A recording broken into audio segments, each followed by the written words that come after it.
Eu vou chamar a professora Maria Tereza Destro. Ela vai falar sobre listéria no Brasil, qual é a situação atual.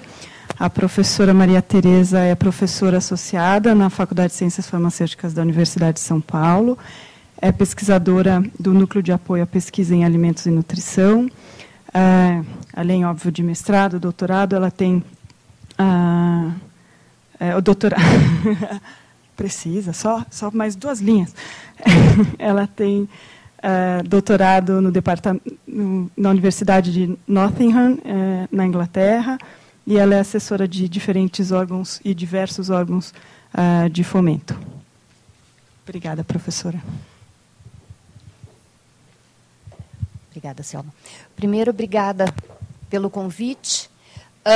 Tive a oportunidade aqui de reencontrar uma pessoa que eu não via há quase 30 anos, e o venenoso do Eduardo já perguntou, nossa, naquela época já tinha salmonela? Então, para vocês terem uma ideia, como ele é simpático. E agora, vendo o laboratório de vocês, fiquei morrendo de inveja, né? Igualzinho o nosso. Né? Tudo igualzinho, assim, branquinho, arrumadinho, tudo com espaço, maravilha. Mas um assunto aqui é outro, não tem nada a ver com isso, é listéria no Brasil. Então, o que eu vou apresentar é realmente no Brasil, ok? Só um comecinho para a gente situar. Listéria definitivamente é uma bactéria democrática. Ela está presente tanto nos países desenvolvidos como nos em desenvolvimento. Daí fica aquela pergunta, mas é verdade isso? Até 4 anos atrás, nunca havia ocorrido um surto de listeriose, pelo menos relatado, em país em desenvolvimento. Já estamos agora, nesse exato momento, no 3º surto no Chile. Tá? Então, se você tiver um sistema de vigilância adequado, com certeza você vai pegar. Então, no Brasil também a gente deve ter. Esse aqui foi em março, esse slide, mas esse aqui é de hoje. O surto continua ocorrendo. Eu acho que aqui atrás eu tenho o número de pessoas afetadas. Mas eu acho que já morreram 5 pessoas. Tá? Então, nesse surto que está acontecendo, 5 aí. É que aqui, vocês bem sabem que a gente não vê psiroca, né? Então, 5 pessoas já morreram com esse surto. Então, realmente é uma bactéria extremamente democrática. Está aqui. 34 casos, 5 mortos. O outro grande problema é que ela pode ser encontrada em diferentes ambientes e tipos de planta processadora de alimentos. Então, não tem uma planta processadora que seja mais suscetível ou menos. Em qualquer uma delas, a gente vai encontrar. E o outro ponto importante, uma ampla gama de produtos alimentícios podem estar contaminados. Então, esse é um outro ponto. Isso tudo junto torna a listéria um problema muito sério para a indústria de alimentos. Por quê? Primeiro, porque ela está disseminada na natureza. Se nós fizermos aqui alguns swabs, provavelmente nós vamos encontrar listéria. Então, ela é uma bactéria ambiental. Ela resiste muito bem a condições adversas. Então, aí começa a história. Ela multiplica sobre refrigeração. Então, enquanto a gente usa a refrigeração para garantir uma vida de prateleira mais longa, ela continua multiplicando, que você inibe os competidores e ela fica bem. E forma biofilme, que é um drama para a indústria de alimentos. Como o Eduardo mostrou com a salmonela, com o estáfilo, a listéria também forma. Qual é o significado de encontrar listéria num alimento in natura? O que vocês acham? É importante? Vai depender. Encontrar listéria em hortaliças e frutas minimamente processadas é um problema. Por quê? Esses produtos vão ser usados, você vai comer sem nenhum tratamento. Então, você vai ingerir diretamente essa listéria. Mas encontrar listéria em produto de origem animal que vai ser cozido, por exemplo, carne suína crua, carcaça de bovino, não tem significado. Por quê? Ela vai ser cozida, ela é facilmente inativada por calor. Então, os países acabam usando isso como uma barreira não técnica, sim uma barreira comercial à entrada de produtos. Nós vamos ver alguns exemplos já sobre isso. Em alimento pronto para consumo, aí muda completamente o cenário. Então, se a gente pensar queijos, frios, carnes prontas, tudo que está, sanduíches prontos, não esse que se faz na hora, mas esse que já se compra empacotado, para esses produtos, Listeria realmente é significativa. Quando eu comecei a trabalhar, e aí já vão muitos anos, viu, Eduardo? Eu fui a segunda pessoa a trabalhar com Listeria no país. Era o Dr. Hofer, no Rio de Janeiro, e eu comecei na área de alimentos. Eu sou velha mesmo, você está duvidando? Mas, e aí o que aconteceu? Por muito tempo, eram pouquíssimos os trabalhos que a gente tinha sobre Listeria no país. Nos últimos 10 anos, deu um boom de trabalho. Mas há trabalhos e trabalhos, mas tudo bem. E a gente tem visto que esses trabalhos têm lidado com detecção em queijos e leite, laticínios em geral, carnes e produtos cárneos, vegetais minimamente processados e poucos com produtos à base de pescado. Mas tem alguns trabalhos. Então, vamos ver alguns dados, mas são dados bem selecionados. Eu tinha um monte de coisa, eu separei alguns mais significativos.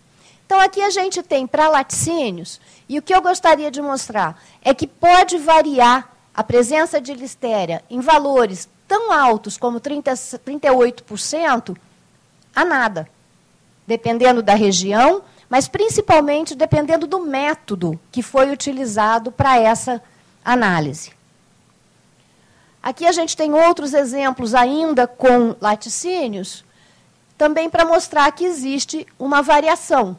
Por exemplo, em queijo artesanal, 3,7%. Queijo Minas Frescal industrial, 18,2%. Então, varia a beça dependendo da região. Em um trabalho mais recente, da Luciana, onde ela encontrou em ricota 3 amostras positivas para Listeria. Então, temos Listeria nos nossos produtos de laticínios. Cárneos.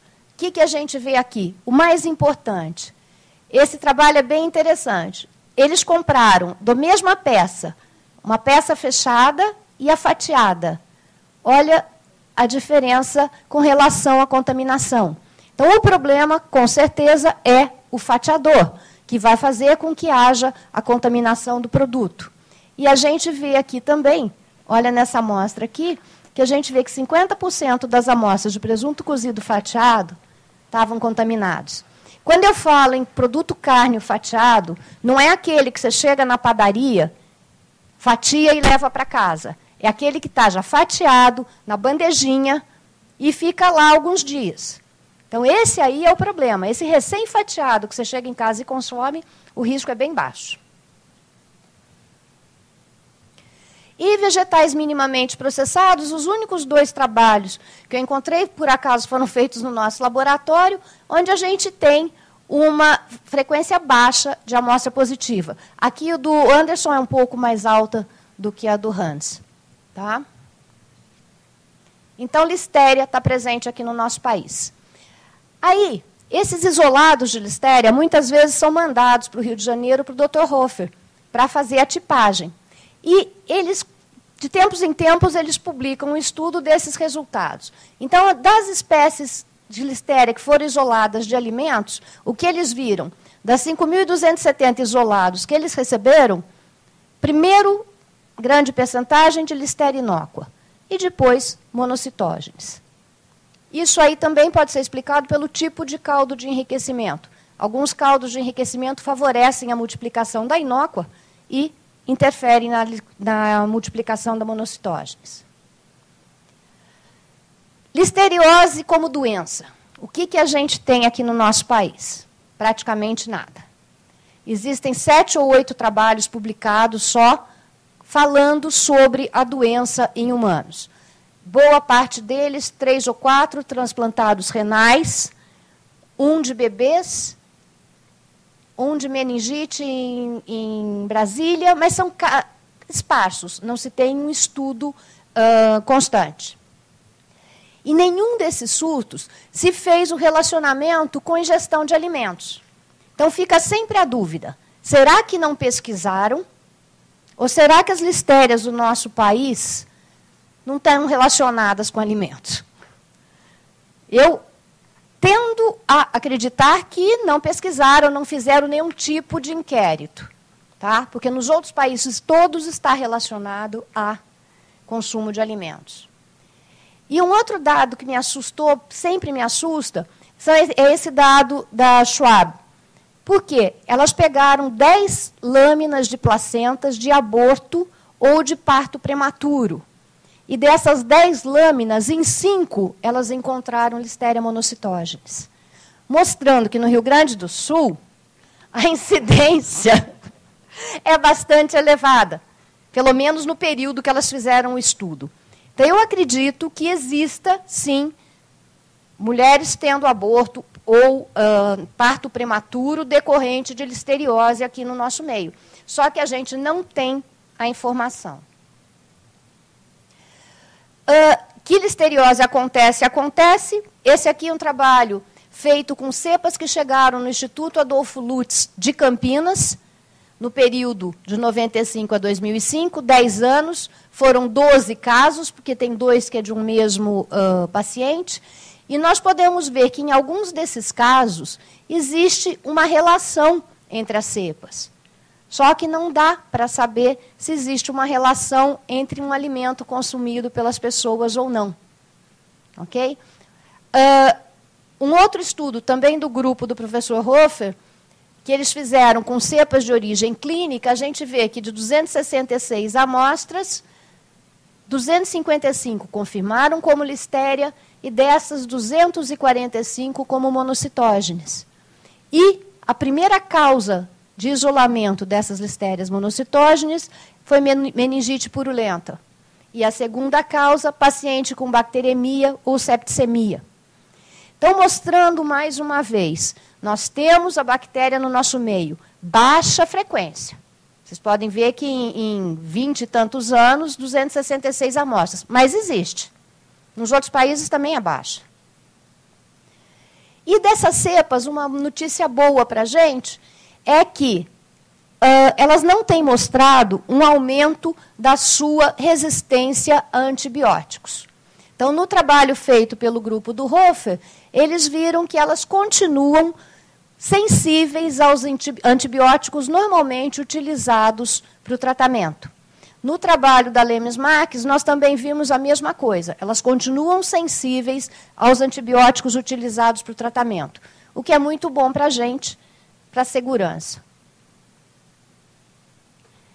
Legislação brasileira e listéria.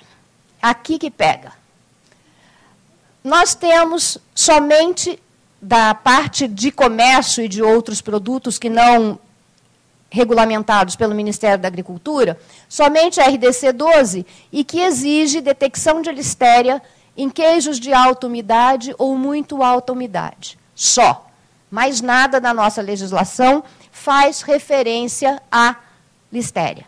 Então, nenhum outro produto está contemplado. E morreu o assunto. Ok? O Ministério da Agricultura, em 2009, lançou a famosa IN9, que é relacionada a controle de listéria em produtos prontos para o consumo, dentro da empresa, não no comércio.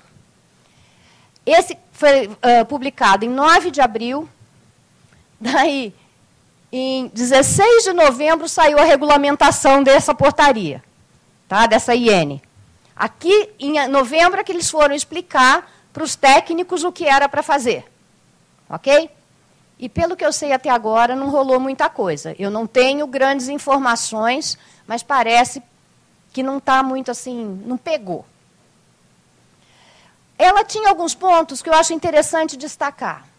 Primeiro, construir uma base de dados da nossa realidade. Isso eu achei assim, extremamente interessante. Eu falei, será que agora nós vamos ter informação sobre listéria nos produtos prontos para consumo? Segundo, estabelecer procedimentos de inspeção dirigidos aos produtos. Mudar a filosofia do fiscal do Ministério da Agricultura para que ele tivesse uma visão melhor do assunto. Estimular os estabelecimentos a implantarem raça, PPHO. Daí eu fiquei pensando, gente, mas já não era obrigatório Os estabelecimentos já não tinham que ter PPHO, raça, mas mesmo assim eles reconhecem que existem falhas e que precisa de algum incentivo para os produtores de alimentos começarem a implementar seriamente essas coisas. Vocês viram aquele descascador de abacaxi? Não, a fábrica de suco do Eduardo, que tinha raça. E iniciar a transição para o sistema de inspeção com base no risco. Isso eu deixei porque a Bernadette ia ficar contente. Mas isso está no texto daquela instrução normativa. Tá? Quais seriam os produtos que deveriam ser analisados? Produtos com pH maior ou igual a 4,4, ou atividade de água maior que 0,92, ou concentração menor que 10%. O que eles estabeleceram? Que iam começar com queijo Minas Frescal, salsicha. Você lembra, Rosa, qual era o outro? Embutidos. Era salsicha, apresuntado e queijo Minas Frescal, era isso? Eram esses 3 produtos que eles iam começar. Mas eu acho que não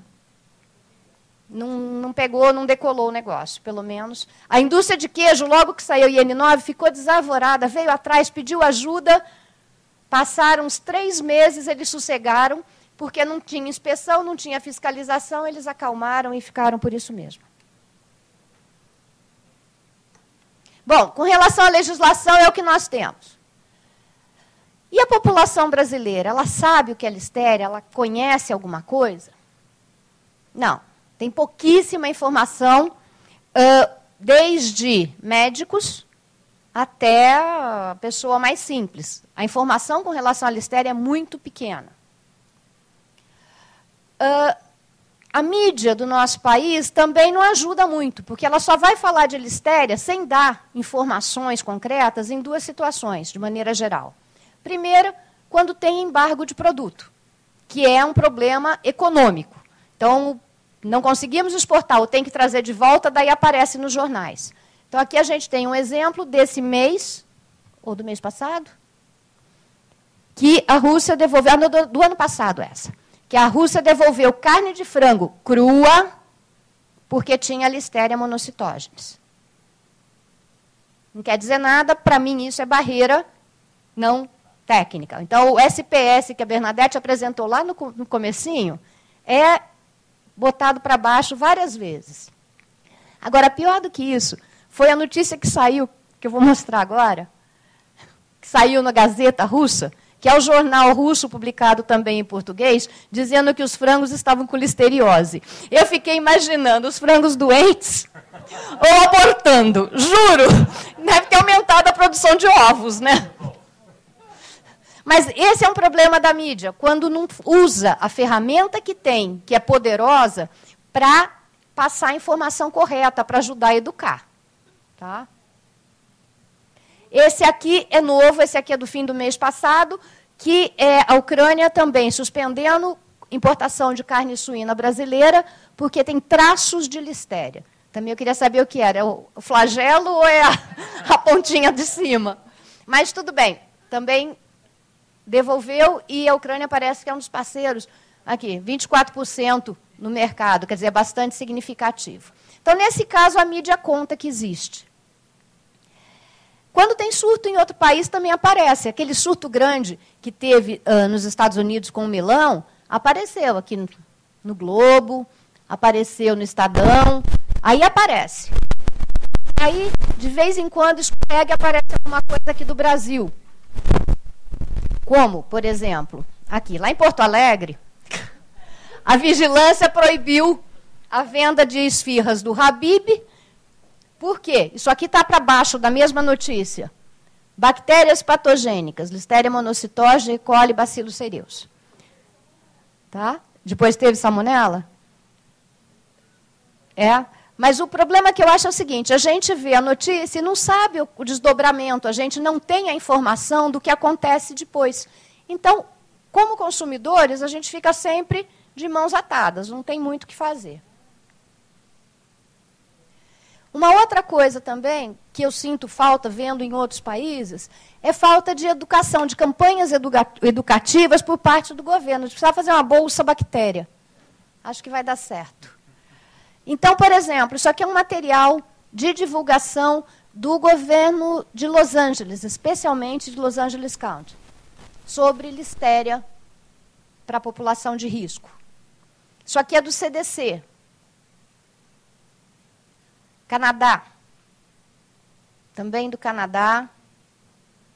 Austrália e Nova Zelândia. Então, eles têm material de divulgação, seja no site ou seja panfleto mesmo, de material para informar. Daí vocês vão falar assim, aqui é Hong Kong, e esse aqui é do SDA para idosos, que é específico para idosos. Apesar de ser genérico, quando você entra, você vê que tem uma parte só sobre listéria, explicando o que é, o que acontece, que tipo de alimento.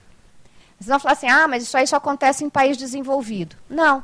Nosso vizinho aqui, Peru e o Chile, eles têm material também de divulgação, de informação e tudo mais. Então, nós ainda estamos bem atrás nisso. E esse aqui é o mesmo do CDC, só que em espanhol, que a população tem crescido bastante nos Estados Unidos, né? E também da iniciativa privada. Isso aqui é um material de divulgação do escritório do Marley Clark. Então, ele tem uma parte... para quem não sabe, esse escritório é especializado em ações contra a indústria de alimentos. Tá? Foi o cara que moveu a primeira ação contra o Jack in the Box. Os primeiros milhões da vida dele, ele ganhou nessa ação. Okay? Então, mas ele tem um trabalho educativo muito bom. E ele tem sites e blogs ótimos para informações com relação a surtos, a recalls, tudo isso. Confiáveis e sério. Tá? Então, ele tem também material de divulgação e de educação. Então, para terminar, o que eu acho que a gente precisa? Muita coisa, né? Primeiro, sensibilizar o pessoal clínico e de laboratório clínico que listéria existe e que precisa procurar. A coisa mais fácil é ouvir de médico que listéria não tem problema, listéria não causa nada. Daí você vê surtos morrendo um monte de gente. Esses dados sobre a incidência de listeriose precisariam estar em algum lugar, junto com os de salmonelose, junto com os de coli, junto com todos os outros. Mas precisamos também. Salmonela ainda aparece, vocês viram no gráfico que o Eduardo mostrou. Listéria, ninguém nem sabe que existe. Campanhas de informação para a população de risco. Por que isso? Porque fazer propaganda, deixando todo mundo assustado, sem mostrar quem tem risco, qual é o risco e como evitar, não resolve nada, é contraprodutivo. Então, educar quem precisa, quem necessita daquela informação. E reforço das empresas no que tem de falha, de boas práticas, de PPHO. Daí, o Mário foi embora, graças a Deus, porque senão ele ia falar assim para mim, nossa, mas as empresas tomam cuidado, elas têm isso. Sim, nós temos no nosso país empresas e empresas.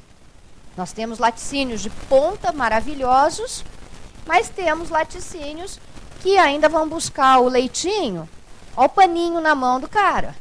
Tá? O cara, então, antes de ordenhar a vaca, ele está limpando com um pano que está nojento. Nesse mesmo laticínio, já que é o setor horror, olha o Uber dessa vaca que está. Ele tem ordenha mecânica.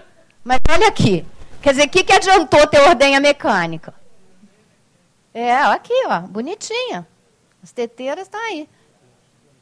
Isso aqui acontece não faz 500 anos. Isso aí é na região onde eu tenho meu sítio, aqui em São Paulo, que passam os burrinhos carregando leite para levar para o resfriador.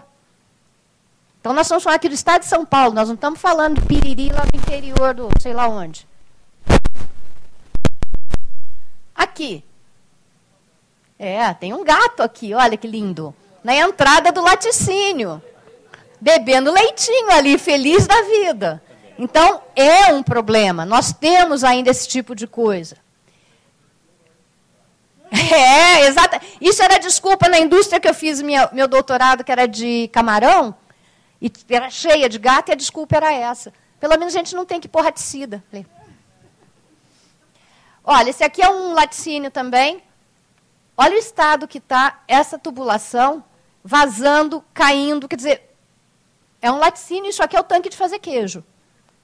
Ok? Então, depois da contaminação, falar assim, não sei de onde veio. Hã?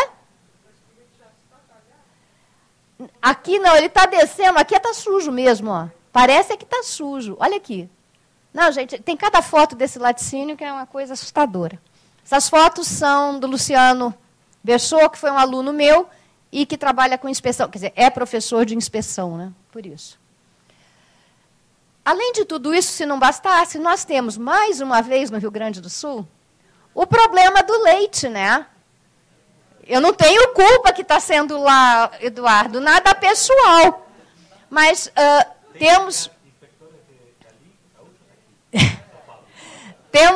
nós temos problemas também com isso, problema de fraude. Né? Essa aqui é essa é de agora, essa aqui é mais antiga, uns 2 meses atrás. Essa é de Goiás, está vendo? Ó, melhorou, né? Mas, enquanto a gente tiver indústria que faz isso, nós precisamos estar bastante alertas. Então, com isso, eu termino mais rapidinho para deixar todo mundo ir para o coquetel e agradeço a paciência de vocês ficarem até agora esperando. Pergunta. Alguma pergunta? Isso, aproveitando, aqui temos. No, simplemente un comentario que coincido con lo que presentaste, pero es muy difícil establecer la relación entre enfermedad humana y el alimento por los tiempos de incubación. Por eso es muy importante todo lo que sea, por ejemplo, en Argentina se ha incorporado ahora, se venía haciendo pero no oficialmente, ahora está incorporado oficialmente en todos los casos de meningitis, todo lo que sea diagnóstico diferencial con listeria, porque, por ejemplo, el laboratorio de referencia de listeria en nuestro instituto recibe muchos aislamientos de origen alimentario, porque resultados de monitoreo, pero nada de clínico, porque realmente no hay, coincido con vos, no hay ni conocimiento médico, ni el médico piensa en pedir un diagnóstico diferencial, y ese es el grave problema, porque por el tipo de patología que da,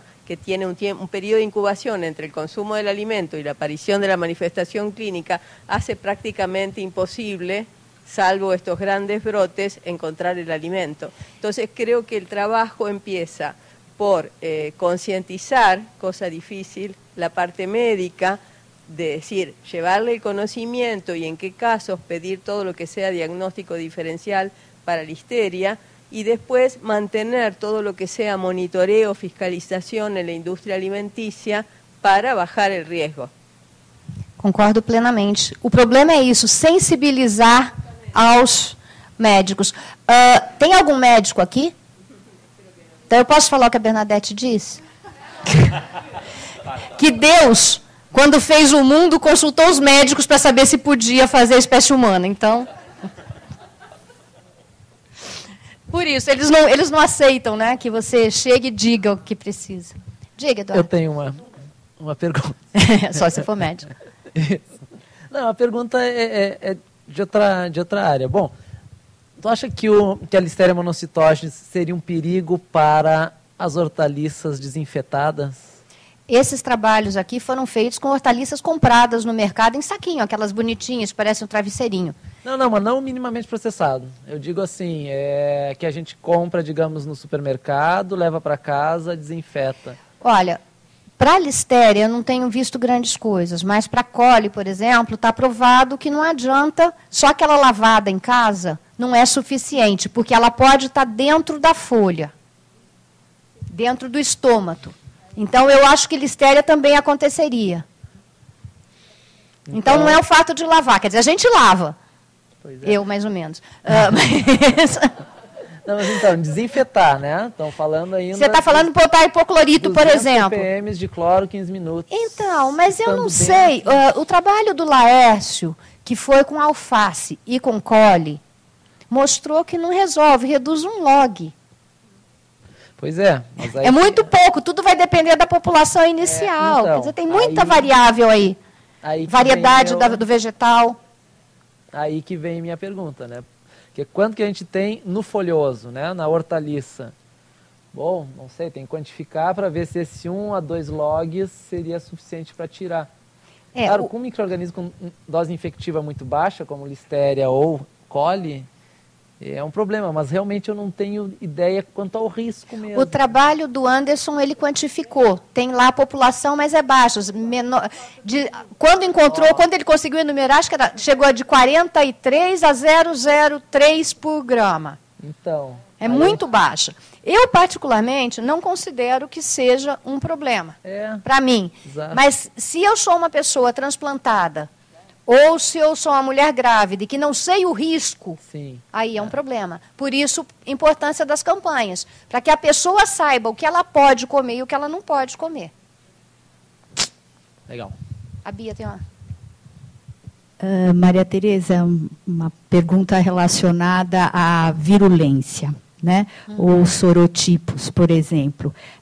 Qualquer cepa de Listeria monocytogenes, existe, por exemplo, prevalência de algum sorotipo, características de virulência que, de repente, poderiam explicar que em determinada região você tem um número maior de casos, porque nessa região predomina, de repente, um sorotipo com características de virulência, ou isso não existe? Não, ainda não. O que se sabe é que os casos clínicos, a grande maioria, são causados pelo 4B. Só que nos alimentos e no ambiente de produção alimentar, você encontra principalmente um 2A e um 2B. Por que isso acontece, ninguém sabe dizer. Isso é uma coisa que ainda se estuda bastante, que você ainda está tentando entender por que o 4B causa mais doença.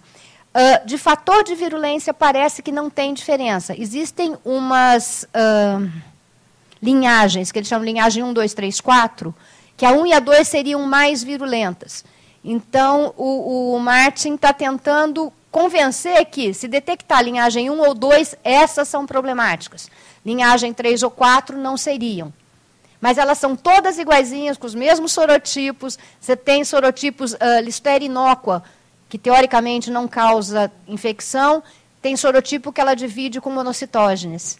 E aí tem uma tal de uma Listeria monocitógenes, que é hemólise negativa, que para mim, no meu tempo, era inócua, que agora eles consideram Listeria monocitógenes hemólise negativa, que tem patogenicidade, virulência atenuada.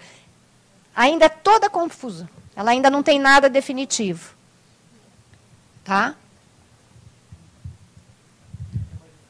Mais alguma? É uma genérica, igual ao remédio. Não, tem a inócua que causa doença, que para mim é monocitógenes, e a monocitógenes que não causa, que para mim é inócua, mas tudo bem. Mais alguma pergunta, gente? Então, obrigada.